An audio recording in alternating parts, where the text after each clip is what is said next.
আছেন বন্ধুরা? আশা করি সবাই ভালো আছেন, আমিও ভালো আছি। তো চলে এসেছি একটা নতুন ভিডিও নিয়ে। আজকে সারাদিন কি করব কি না করব সব আপনাদের সাথে শেয়ার করব। তো দেখতে থাকুন আর সঙ্গে থাকুন। আপনাদেরকে বলেছিলাম যে পয়লা বৈশাখের দিন আমরা যে একটা রিসোর্টে গেছিলাম, সেখান থেকে আসার সময় মাটির কিছু জিনিস কিনেছিলাম। তো এটা হচ্ছে কি একটা ফ্লাওয়ার ভাস, যেটা আমাদের আগেরটা ভেঙে গেছিলো। আর একটা পেয়ার, যে পেয়ারটা ছিল সেটা ভেঙে গেছে। বাড়িতে রঙের কাজ প্রায় শেষ, কিন্তু আরও কাজ কিছু বাকি রয়েছে। এগুলো তো রঙ লাগানো হয়েছে।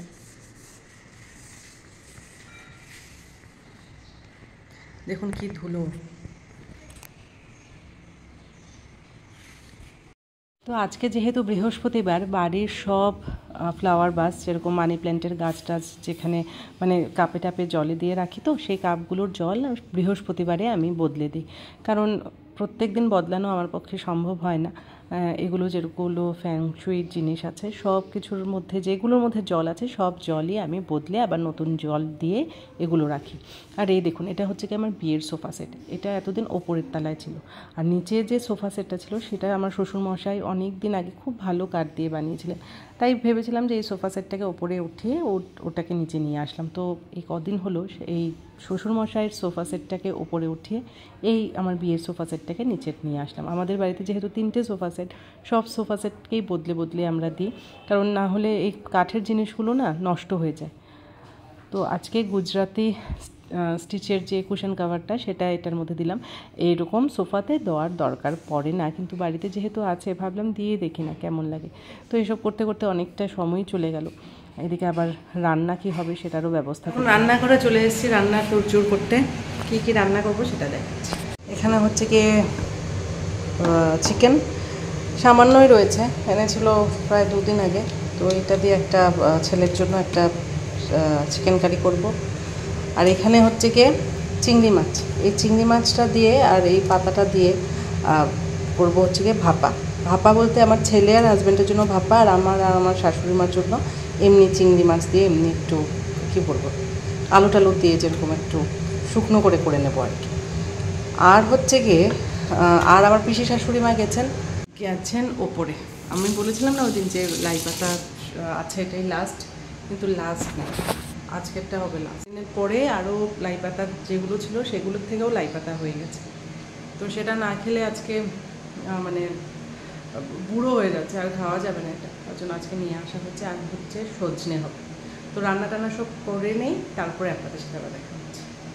কী কানবো, এটা হচ্ছে কি পুদিনার চাটনি। হ্যাঁ, তো কালকে এটাকে বানিয়ে অনেক জল দিয়ে এটাকে মানে করেছিলাম পেস্ট, তার জন্য এটা একদম জল জল হয়ে গেছে। এটাকে এখন কড়াই একটু শুকনো করে নিচ্ছি, তাইলে খেতে ভালো হবে। মানে জল জল হয়ে গেছে পুরো, এই জলটা তো আর খাওয়া যাবে না, তার জন্য এইভাবে করে নিচ্ছি। এই দেখুন, এটা হচ্ছে কি সত্যিকারের লাস্ট ব্যাচ। এই লাই পাতার পরে আর লাই পাতা নেই, আর থাকলে এটা খাওয়া যাবে না। আর এটা হচ্ছে গিয়ে মুসুরির ডাল। মুসুরির ডালকে একটু ভিজিয়ে রেখেছি, এটাকে দিয়ে ছোট ছোট বড়ির মতো করে এই লাই পাতা দিয়ে খাবো আর কি। এখানে দেখুন রান্না চাপিয়ে দিয়েছে। এখানে চিংড়ি মাছ দিয়ে, যেটা কি বলবো, চিংড়ি মাছের মালাইকারি তো না, চিংড়ি মাছ আলু পেঁয়াজ দিয়ে একটা মাখা মাখা একটা তরকারি বানাবো। আর এটাকেই একটু শুকিয়ে নিয়ে ওই পাতার মধ্যে দিয়ে পাতুরি বানাবো। কালকে আমার ছেলে আর হাজব্যান্ডের খুব ভালো লেগেছে পাতুরি, তাই ভাবলাম যে না, আজকে ওদের জন্য এরকম বানাই। কেউ যদি খেয়ে বলে ভালো হয়েছে না, এই জিনিসটা আবার বানাতে ভীষণ ইচ্ছে করে। কারণ জানি না কেন, আমার তো এরকম হয়। আর এখানে হচ্ছে গিয়ে চিকেন একদমই সামান্য এনেছিল, 2 দিন হয়ে গেছে। তো আজকে ভাবলাম যে না, এই চিকেনটা দিয়ে ছেলের জন্য বানিয়ে নিই। আলু দিয়ে একটু বেড়ে যাবে আলু দিলে। আর মাংসতে আমার কেন জানি না সব সময় আলু না দিলে ভালো লাগে না, যত জায়গায় যাই না কেন আলু ছাড়া মাংস আমার কখনোই ভালো লাগে না। আর এই দেখুন, এটা হচ্ছে কি কুমড়ো পাতা। এই কুমড়ো পাতার মধ্যে এই যে প্রনের যে কারিটা করেছিলাম সেটা দিয়ে দিয়েছি, আর সামান্য রেখেছি আমি আর শাশুড়ি মা খাবো। পিসি শাশুড়ি মা খাবেন না, কারণ ওনার প্রনটা সহ্য করতে পারেন না, এখন বয়স হয়েছে তো, সব মাছ আবার খেতেও পারেন না উনি। তো যাই হোক, এটাকে ভালো করে দিয়ে তারপরে ব্যাটারে দিয়ে ভাজবো। এটা হচ্ছে গিয়ে ডালের বড়া করছি। আমার ছেলের আবার ডালের বড়ার খুব প্রিয়, ওর আবার ভাজা বড়াতে খুব মানে খেতে খুব ভালো পায়, মানে ভালো খায়ও ভাজা জিনিস। আবার ওর বাবা আবার বেশি ভাজা জিনিস ভালোবাসে না। এই বড়িটা দিয়ে এই লাই পাতাটা করেছি, বড়ি বলতে ডালের বড়ি আর কি। আর এটা হচ্ছে কি ওদের জন্য দুটো মানে মাছের পাতুরি আর সামান্য চিকেন, এই যে। আর এটা হচ্ছে গিয়ে সজনে দিয়ে সব সবজি দিয়ে একটা তরকারি। আর এখানে চলে এসেছি ছাদে, যে আচারগুলো বানিয়েছিলাম সেই আচারগুলো রোদে দিতে এসেছি। কুলের আচার বানিয়েছিলাম, মিক্সড আচার বানিয়েছিলাম, আর লেবুর আচার বানিয়েছিলাম। কিন্তু এবার আমি কানে ধরেছি আর আচার বানাবো না, কারণ আচার বানালে আমাদের বাড়িতে কেউ খায় না। আর এদিকে দেখুন আমাদের গাছের কলা, সব কলা সবাইকে দেওয়া হয়ে গেছে। এটা হচ্ছে কলারও লাস্ট ব্যাচ, এটা এখন একজনকে দেব, দিয়ে যেটা সামান্য একটা ছড়ি আছে, এটা যেটা দেখছেন সেটা বাড়ির জন্য রেখে দেবো। এবার আমার পিসিকে কলা দেওয়া হয়নি, পিসি অনেক দূরে চলে গেছে। তো সবাই মানে কলা যখন সবাইকে ভাগ ভাগ করছিলাম তখন পিসির কথা অনেক মনে হচ্ছিল। তো এই দেখুন আজকে আমাদের কাজের দিদি আসেনি, ভোট দিতে গেছে, 26 তারিখ ভোট, তো আজকেই চলে গেছে, যেহেতু গাড়ি পাবে না। তো কাজের দিদিরা না থাকলে খুবই অসুবিধা হয়, যখন থাকে তখন মানে ওদের ভ্যালুটা আমরা বুঝি না। তো আমার শ্বশুরবাড়িতে এসে একটা আমি মানে কথা শিখেছি, থাকতে কাছি হারালে দা। তো আজকেই আমার সেই দিদির কথা মনে হচ্ছে যে থাকতে তো সে কাছি, কিন্তু হারালে আজকে যে আসছে না, সে তো আমার কাছে দার মতোই হয়ে গেছে। তো সেই কথাটা ওদের কাছ থেকে শিখে, মানে শ্বশুরবাড়ির মানুষের কাছ থেকে শিখে এখন আমি সব জায়গায় অ্যাপ্লাই করি। আমাকে কেউ কিছু বললেই আমি আমার পিসি শাশুড়ি মা শাশুড়িকে শুনিয়ে দিই, থাকতে কাছি হারালে দা। আর এদিকে দেখুন আমার পিসি শাশুড়ি মা তরমুজ কাটছেন। আমার জানেন তো আমার পিসি শাশুড়ি মার চোখের অপারেশন শনিবারে, সেটা ভেবে ভেবেই না আমার একদম রাতের ঘুমটুম চলে গেছে। কারণ পিসি শাশুড়ি মা হচ্ছেন গিয়ে আমার ডান হাত, উনি যদি 10 দিন বিছানায় থাকা মানে আমার কি বলবো। আর সেটা ভাবতে ভাবতে ওনাকেও আজকে হয়তো 50 বার ওনাকে এই কথাটা আমি বলছি যে তোমার যখন শনিবারে অপারেশন হবে তখন আমার যে কী অবস্থা হবে। কারণ উনি না আমার বিয়ের পর থেকে একটা সঙ্গী হিসাবে আছেন, যে কাজেই যাই না কেন পিসি শাশুড়ি মা সঙ্গেই থাকে। আশায় না খুব চাপ পড়ে গেছে, আর শনিবার দিন আমার পিসি শাশুড়ি মার চোখ অপারেশন, এটার কথা মনে হলে আরও চাপ থাকে মাথায়। মানে নিজেকে তো একটু কী বলবো পজিটিভ রাখতে লাগবে, তাই রিলস টিলস বানিয়ে একটু নিজেকে খুশি রাখার চেষ্টা আর কি। দেখুন নিজেকে একটু পজিটিভ রাখতে, একটু হ্যাপি রাখতে রিলস বানাচ্ছি। রিলস বানাতে আমার ভীষণ ভালো লাগে, কেন জানি না। রিল বানিয়ে চলে আসলাম, দেখুন ভূতের মতো লাগছে। কিন্তু রিলসগুলোতে না এরকম মেকআপ ভালোই লাগে, কিন্তু এখন সামনাসামনি ক্যামেরাতে এখন আপনাদের সাথে কথা বলছি, এখন হচ্ছে মেকআপটা ভীষণ লাউড হয়ে গেছে। কিন্তু এসব ব্ল্যাক মেটালের অর্নামেন্টসগুলোর সাথে একটু ভালোই লাগে।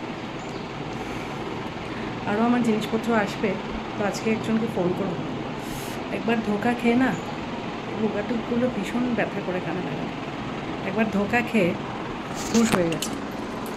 যাদেরকে বিশ্বাস করতাম তাদেরকেও এখন সন্দেহ করছে। তো যাই হোক, ড্রেস চেঞ্জ করি, করে আবার ভাতটা খেয়ে আপনাদের সাথে পরে দেখা করছি। তো বন্ধুরা আপনাদের সাথে ঠিক সন্ধেবেলা দেখা হচ্ছে। তো রোজ যেহেতু আমি ধুনো দেই না, তো আজকে যেহেতু আমি দিচ্ছি মানে সন্ধেবাতে আমি দিচ্ছি, তাই ভাবলাম একটু লোবান ধূপ জ্বালাই। লোবান ধূপ এনেছি অনেক দিন হয়েছে, প্রত্যেক মঙ্গলবারে জ্বালাই, কিন্তু এবার মঙ্গলবারে জ্বালানো হয়নি। তো ভাবলাম আজকে যেহেতু বৃহস্পতিবার, তো লোবান ধূপটা একটু জ্বালাই। এই লোবান ধূপ ঘরে জ্বালানো নাকি খুব ভালো, তাই জ্বালাই। তো সন্ধেবাতি দেওয়ার পরে আমি একটু হাঁটতে বেরিয়েছি। এই যে হাঁটার অভ্যেসটা বেশ কিছুদিন ধরেই আমি মানে হাঁটছি আর কি। তো রোজ রোজ হাঁটতে পারি না, কিন্তু রোজ সন্ধেতেই যে আমি হাঁটি সেটা না। যেদিন মনে হয় যে না আজকে হাঁটতে পারবো, কোনো কাজ নেই, রিহার্সেল নেই, বাড়িতে কেউ আসেনি, ওই দিনই আমি বেরোই হাঁটতে। ভীষণ গরম লাগছে।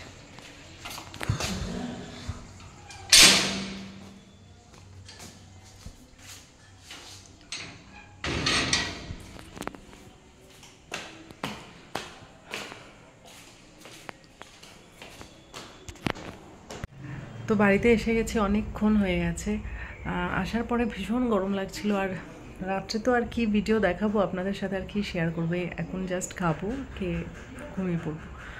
আর এরকম কোনো ভিডিও দেখানোর নেই, আর কিছু শেয়ার করারও নেই। তাই ভাবছি যে ভিডিওটা এখানেই মানে আজকে এখানেই এন্ড করে দিই, কারণ বেকার আপনাদেরকে বোর করতে চাই না আমি। তো শুধু খাওয়া দাওয়া দেখানোর জন্য আর কি ভিডিও এক না করবো। তাই ভিডিওটা এন্ড করতে এখানে আসলাম। আর আরেকটা কথা, আমাকে অনেকেই বলেন যে আমি ভিডিও করার সময় একই চেয়ার একই জায়গা কিসের জন্য সবসময় প্রেফার করি। তো সব মানুষেরই থাকে, আমার তো বিশেষ করে থাকে যে প্রত্যেক প্রত্যেকটা বাড়িরই একটা কোণ সবার একটা কমফর্ট জোন থাকে, তো আমার কমফর্ট জোনটা হচ্ছে গিয়ে এখানে বসে কথা বলতে আমার খুব ভালো লাগে। নিজের সুখ দুঃখ হাসি কান্না সব এখানে বসেই আমি নিজের সাথে নিজের যে টাইম স্পেন্ড করাটা সেটা আমি এখানে বসেই করি। তাই হয়তো ভিডিওটা শেষ করার সময় বা কখনো শুরু করার সময় এই জায়গাটাকেই আমি বেছে নিই। তো এটাই হচ্ছে কথা। যদি কেউ অপছন্দ করেন কিছু করার নেই, আমার এই জায়গাটা খুবই পছন্দের। তো যাই হোক, এখানেই শেষ করছি আজকের আমার ভিডিওটা। যদি আপনাদের ভালো লেগে থাকে তো অবশ্যই আমাকে লাইক শেয়ার আর সাবস্ক্রাইব অবশ্যই করবেন। বাই, দেখা হচ্ছে একটা নতুন ভিডিওতে।